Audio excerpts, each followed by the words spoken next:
Assalamualaikum warahmatullahi wabarakatuh. Alhamdulillah wassalatu wassalamu ala rasulillah wa ala alihi wa sahbihi wa mawalah.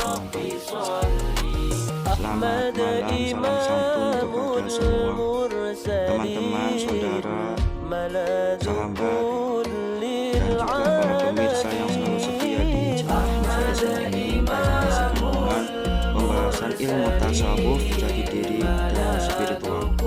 Pada malam kali ini saya akan suatu pembahasan selayang panjang tentang tasawuf. Apa itu tasawuf? Jadi kita biar memahami, kita bareng-bareng belajar untuk memahami tasawuf biar kita nanti bisa mengklarifikasi ya, bisa memahami. Karena apa? Karena sekarang ini banyak sekali suatu aliran-aliran yang mengatasnamakan tasawuf, suatu paguyuban atau padepokan atau apa, tapi yang mengatasnamakan torekot atau tasawuf. Oke.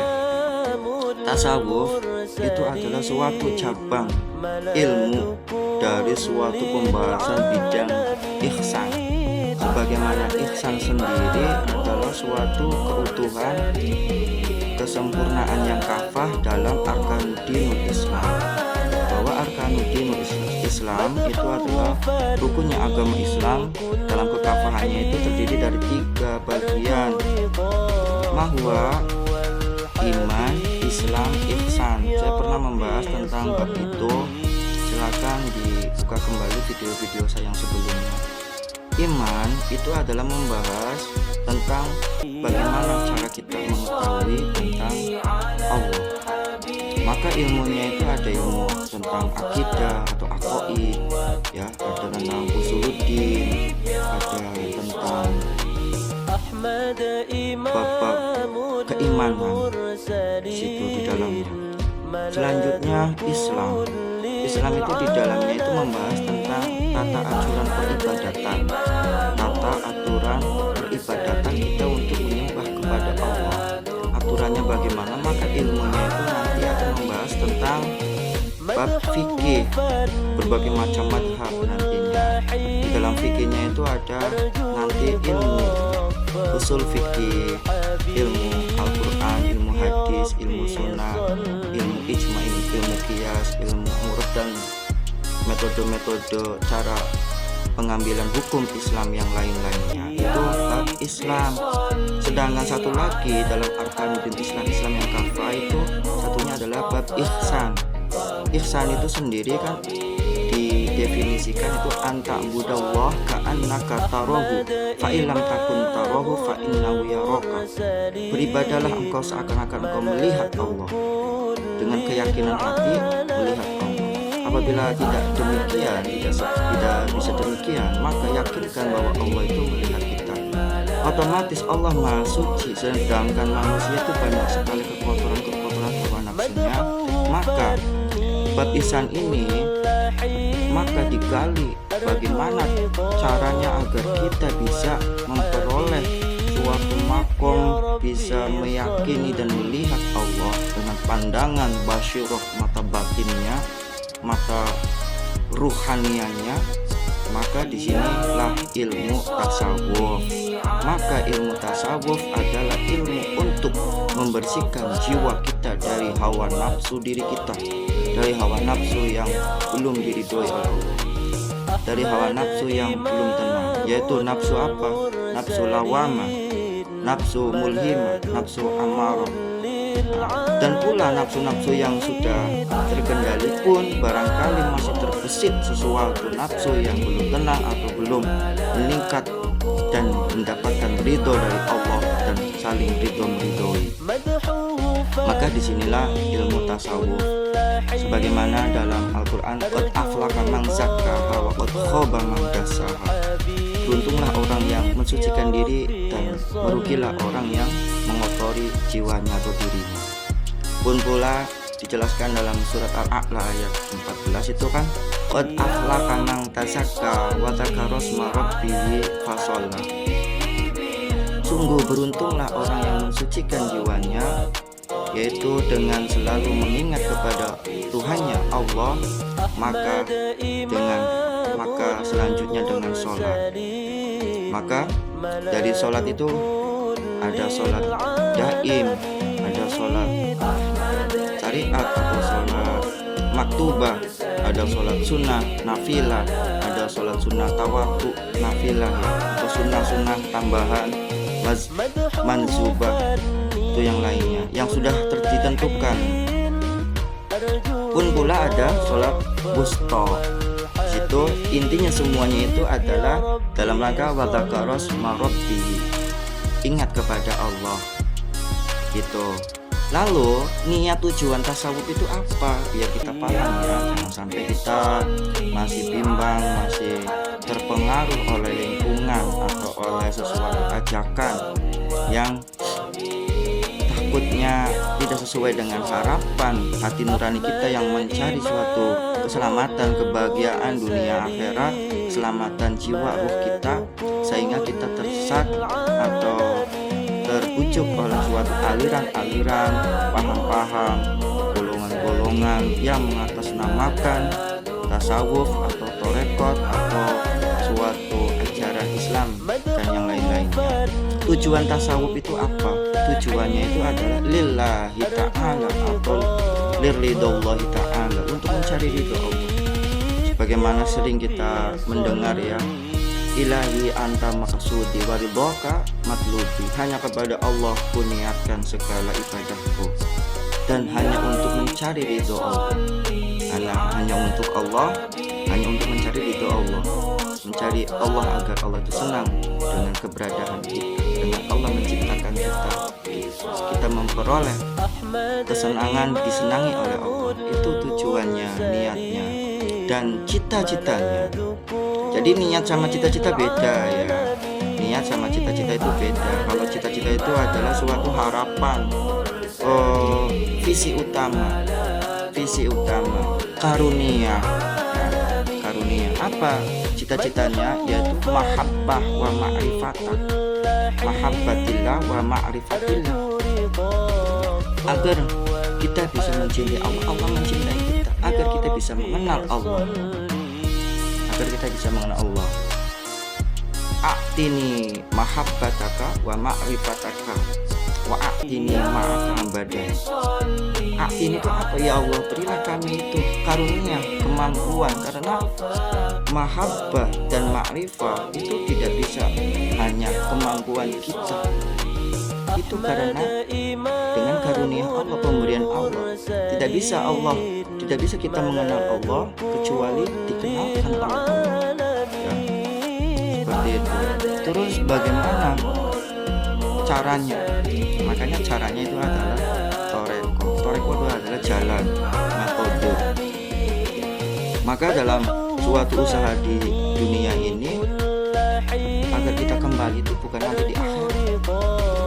Jadi kita untuk kembali itu mulai bagaimana agar kita itu kenal Allah, kita itu memperoleh keridhaan Allah itu dari dunia ini, dari sekarang. Dalam Al-Quran itu dijelaskan itu wa man kana fi hadil a'ma fa huwa fil akhirati a'ma wa dhallu sabila. Itu dalam surat Al-Isra ayat 72.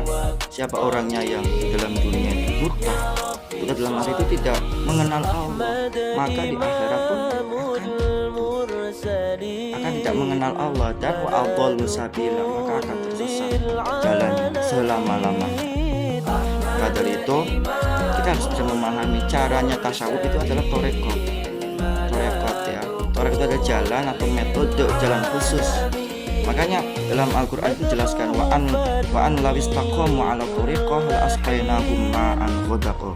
Siapa orangnya yang beristiqomah di dalam jalannya, maka Allah akan memberikan suatu karunia, asqainahum.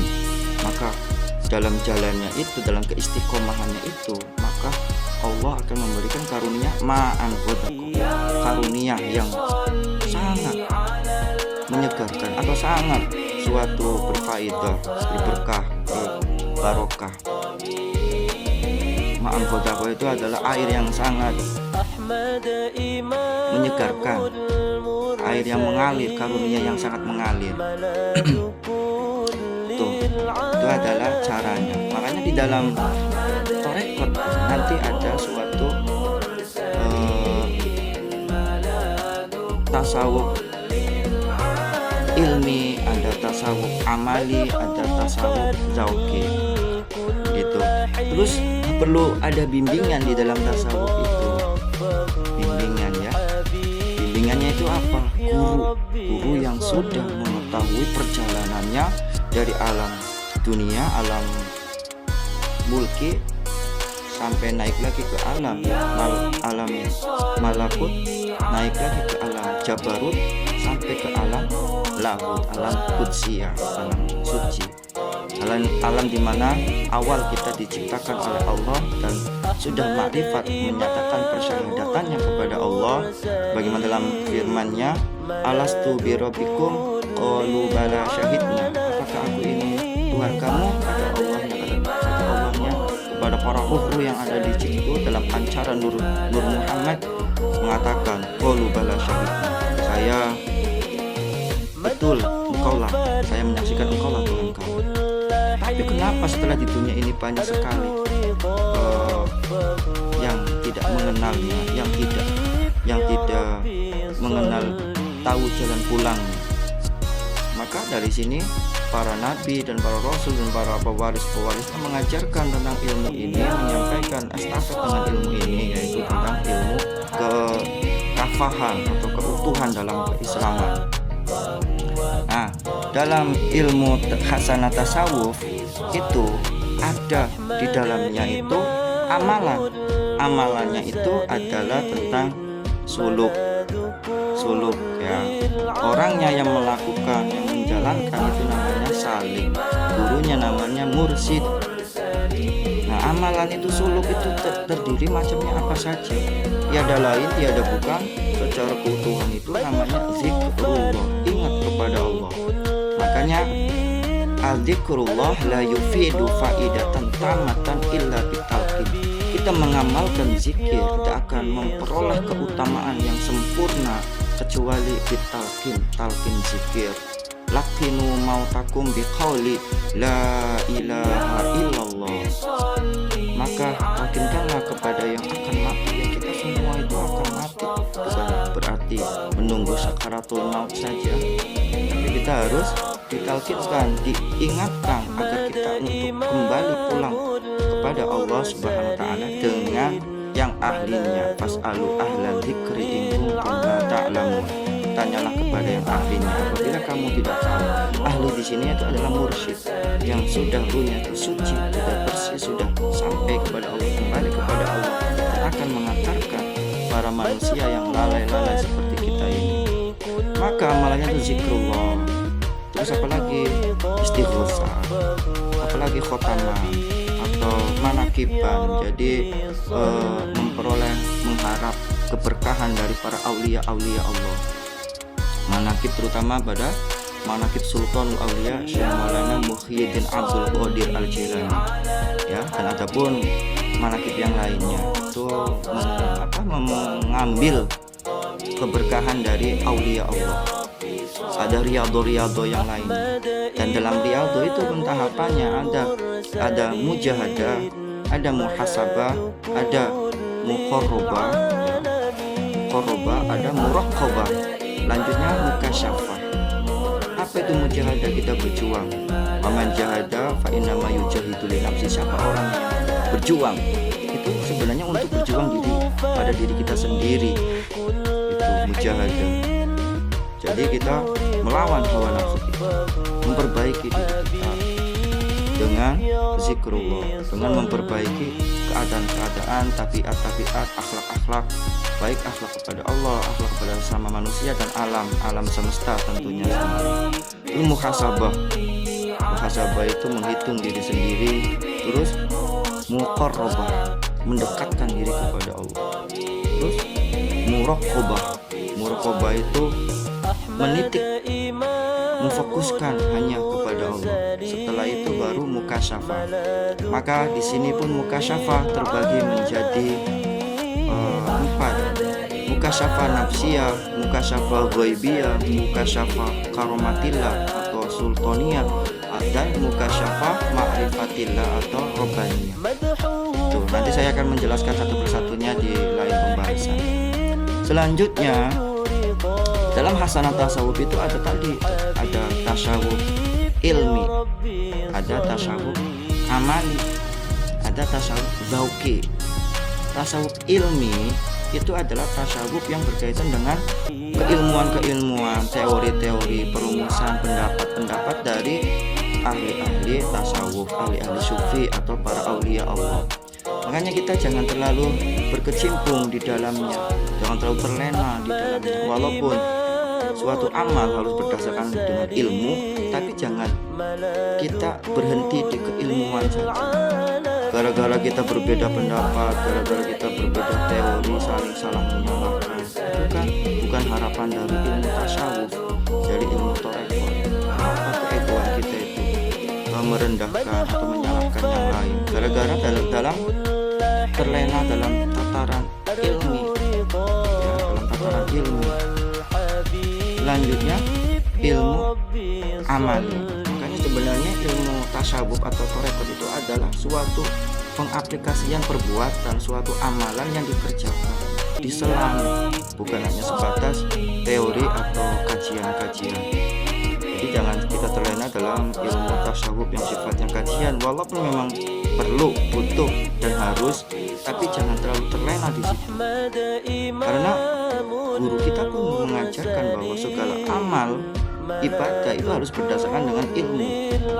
Tapi jangan hanya dalam lingkaran ilmu kita berhenti di situ. Kita tidak mengamalkan sesuatu yang dikhususkannya atau ditanggung jawabkannya kepada diri kita yang harus diamalkan. Dan dalam tasawuf amali ini ada yang sifatnya am, ada yang sifatnya khawas.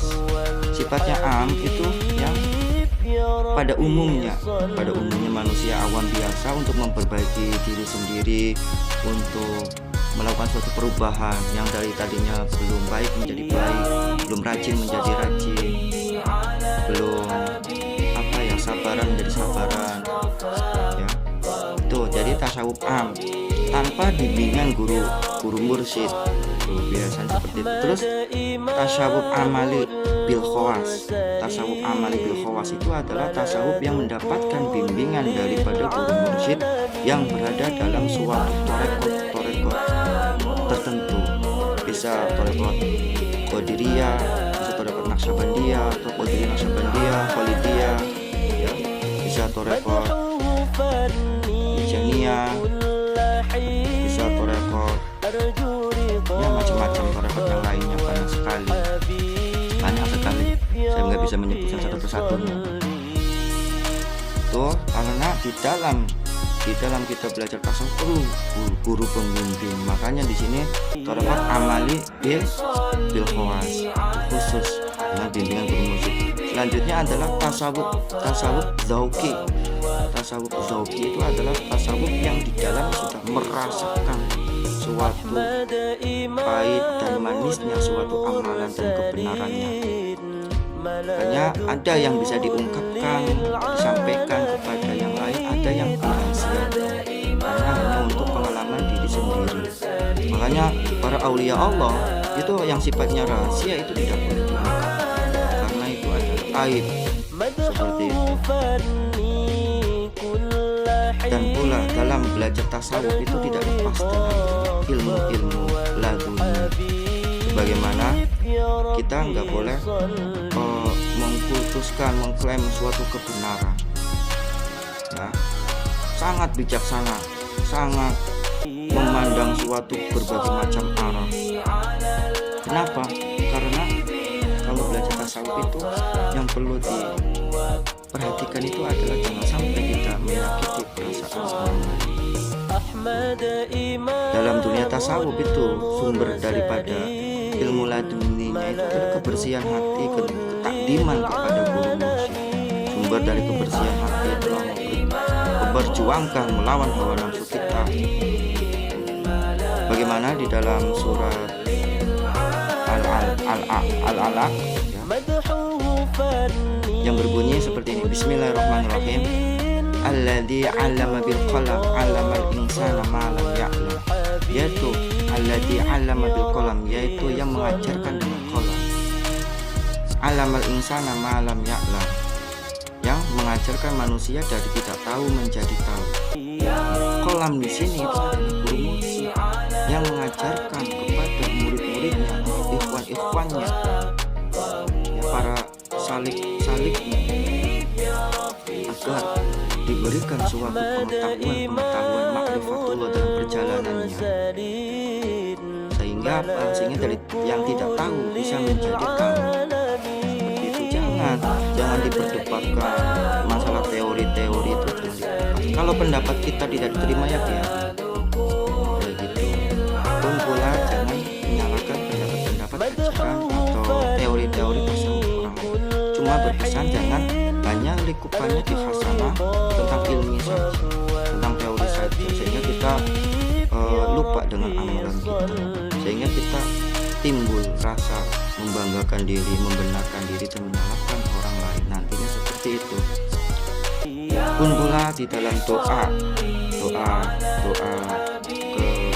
keduniaan itu, bagaimana dalam doanya, Rabbana atina min ladunka rahmatan wa hayyi' lana min amrina rasyada. Ya Allah, Tuhan kami, atina, berilah kami, min ladunka rahmah, ilmu dari sisimu dengan kasih sayangmu, wa hayyi' lana, maka sempurnakanlah, min amrina rasyada, sempurnakanlah petunjuk kami dalam urusan-urusan kami. Seperti itu. Pun ada lagi, Rabbana la tuzigh qulubana ba'da idh hadaitana wa hab lana min ladunka rahmatan innaka antal wahhab. Ya Allah Tuhan kami, berilah kami, ya Allah Tuhan kami, la tuzigh qulubana, janganlah Engkau membolak-balikan, memberikan keraguan kepada hati kami. Ba'da idh hadaitana, setelah Engkau memberikan hidayah, petunjuk kepada kami. Wa hab lana min ladunka rahmatan, berilah kepada kami min ladunka, ilmu laduni. Ilmu laduni itu adalah ilmu dari sisi Allah, dengan kasih sayang Allah, dengan kehendak Allah. Rahmatan, dengan kasih sayang Allah. Innaka, sesungguhnya Engkau, antal wahhab, sang maha pemberi rahmat, atau sang maha pemberi kasih sayang petunjuk. Semoga ada manfaat dari hasanah pembahasan tentang ilmu tasyawuf ini. Mohon maaf ya, suaranya agak sedikit serak-serak.